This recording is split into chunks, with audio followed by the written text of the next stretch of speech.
Maxaa ku dhacaya dooradan? Ma arki kartaan? Kaliyeed ma iska dhudhucayso? Xariifkana ka adeeganayo. Peregrine Falcon waa nooc ka mid ah galeyrka.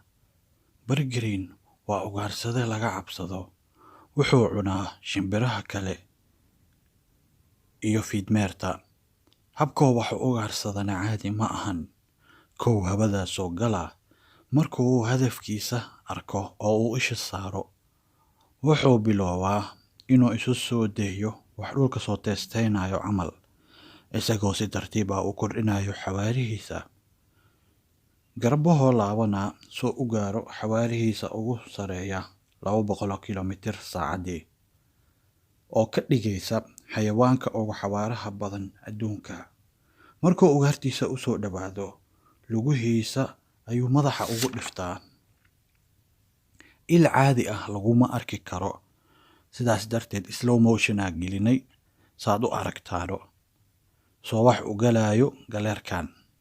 Subscribe iyo like saar hadaad wax faa'iido siin.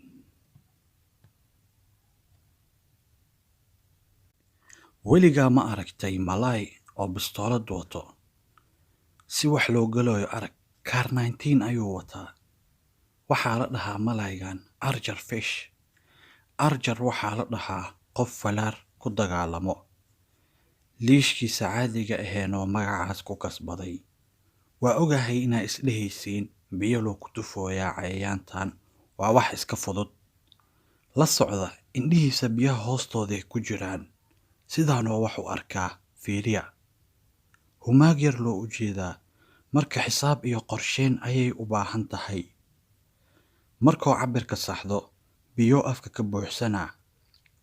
Waxaana ka saacidayo biyahaas si xawaaro leh inuu u fardhiyo qaabka afkiisa oo u samaysan yahay. Murqo awood badana ku rakiban afkiisa. Marka tabaarakallahu axsanul khaaliqiin. Awoodda ay biyahaas ku baxayaan caadi ma ahan.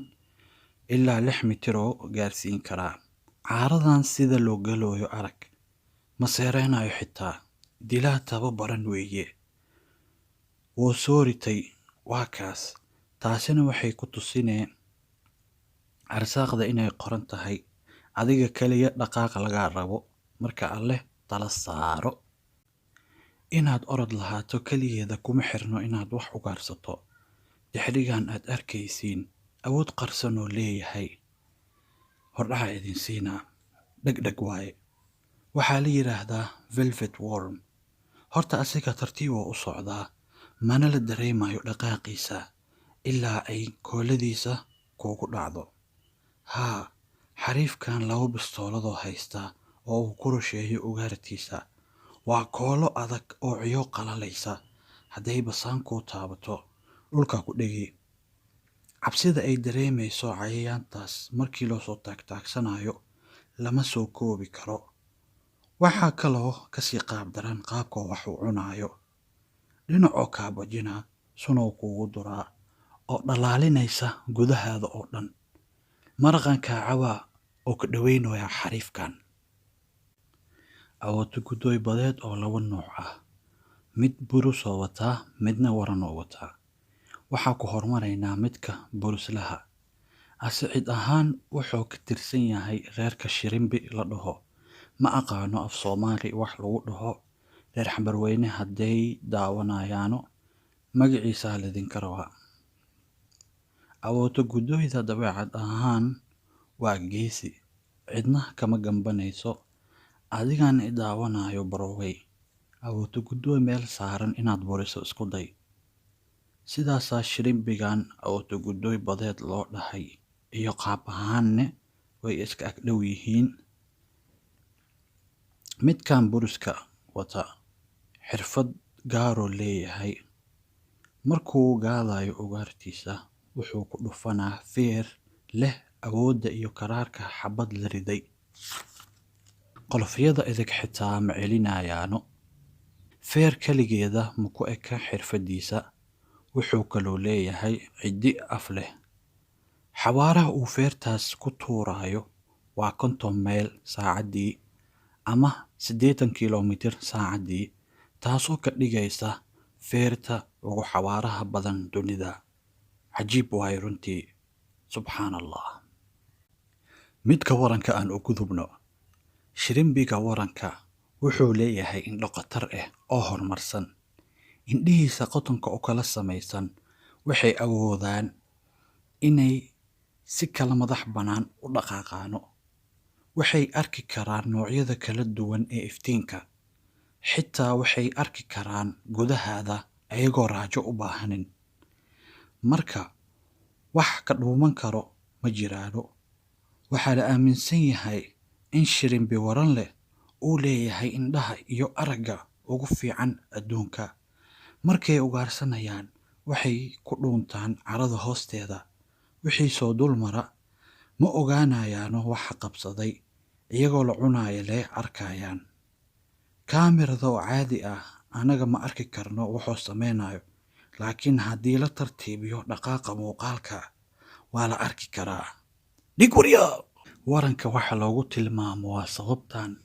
Korkiisu waran camal u soo tuura oo isku duuba ugaartiisa xiiso iyo jacayl u muujina. Sharciga keyntaaba sidaa ah. Maadaama aad ka hesheen shirimbiga, mid saddexaad baan idinkugu dari. Qiyaasa midkaan hubku wato hadday labadii hore ay kala wateen burus iyo waran. Haddaad bistoolad dhahday waad saxan tahay. Kaa horay u soo sheegnay kanaa ka daran. Kaas afkiisa loo biyo ka tufaayay. Kan gacantiisa bistoolad ah. Waxaana ka dhacayo buufin biyeed ama xumbooyin xawaarahoodu gaarayaan 71 mile per hour ama 114 kilomitir saacadii, iyo dhawaaqeeda oo gaaraya 218 decibel. Decibel waxaa lagu cabiraa darnaanta codka. Saad u fahantaan waalida meesha taalo. Qoriga kooda uu qaylada dheer wuxuu gaaraa 175 decibel. Kanna 218 decibel oo taagan yahay oo weli bad hoosteeda lagu jiro. Marka ma ahan wax caadi ah. Adigaan daawanayo dhegtaada waxay xamili kartaa min 130 ilaa 140 decibel. Wixii ka badan gacmahaad ka hadle. Codkaas iyo xumbadaas ugaartay ku dhacaano ka warama. Fursad ma helayso. Sheeko kaloo laga sheego ayaa jirto. Shirimbigan wuxuu dhibaato ku yahay qalabyada badda baara iyo qalabyada maraakiibta haga. Intaas dhawaaqa bistooladiisa waaye. Hadda waxaan isla arkaynaa bistoolada see u shaqayso. Horta asiga markii la fiirinayo hal gacana u weyn sida ragga adduunka badankooda. Gacantaas waaye bistoolada la sheegayo. Saad u jeedaano qaybta hoose ma dhaqaaqayso. Qaybta kore leh hawsha wada. Waxayna leedahay qaybtaasi kore keligeeda 2 murqood oo uu mid kor u qaadayo midna soo celinayo. Awoodana meeshaasee ka timaadaa. 2 murqood oo isjiidayo ayaa xabadaasi ridayo. Tusaale waa sida markaad qof farta ugu yeeraysid. Ficil sidaas camala dhacayo. Suulka fartuu riixoya. Fartana inay hoos u degtay rabtaa suulkii riixe. Hal maree fakanee farta dhacda meeshaad ka maqlee. Xaqiiqo kala jirta oo si cadaynaysa in shirimbigan bistooladiisa ay ka liidanin kuweyna.